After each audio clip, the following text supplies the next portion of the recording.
প্রিয় দর্শক আসসালামু আলাইকুম। চট্টগ্রাম নগরী নিয়ে আজকে একটি প্রতিবেদন নিয়ে আপনাদের সাথে হাজির হয়েছি। আপনারা আমাদের সাথে থাকুন।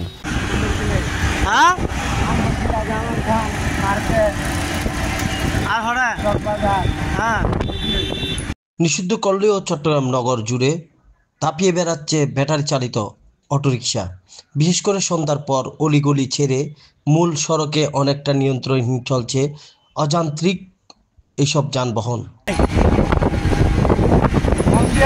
পরিবহন বিশেষজ্ঞরা বলেন, অযান্ত্রিক এইসব যানবাহন যাত্রী ও অন্যান্য গাড়ির জন্য ঝুঁকিপূর্ণ, কারণ এই গাড়ি যে কাঠামোতে তৈরি এর সঙ্গে গতি সামঞ্জস্যপূর্ণ নয়, ফলে রাস্তায় হামেশা দুর্ঘটনা ঘটছে।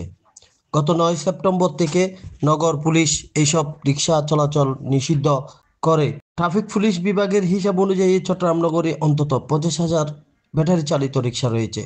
প্রতিদিন 100 থেকে 150 ব্যাটারি চালিত রিক্সা জব্দ করছে ট্রাফিক পুলিশ।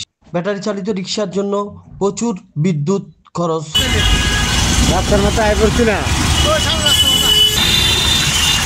সাধারণ রিক্সার অবকাঠামো কিছুটা পরিবর্তন করে তৈরি করা এইসব রিক্সা বেপরোয়া গতিতে চলাচল করে, এতে প্রায় সড়কে দুর্ঘটনা ঘটছে।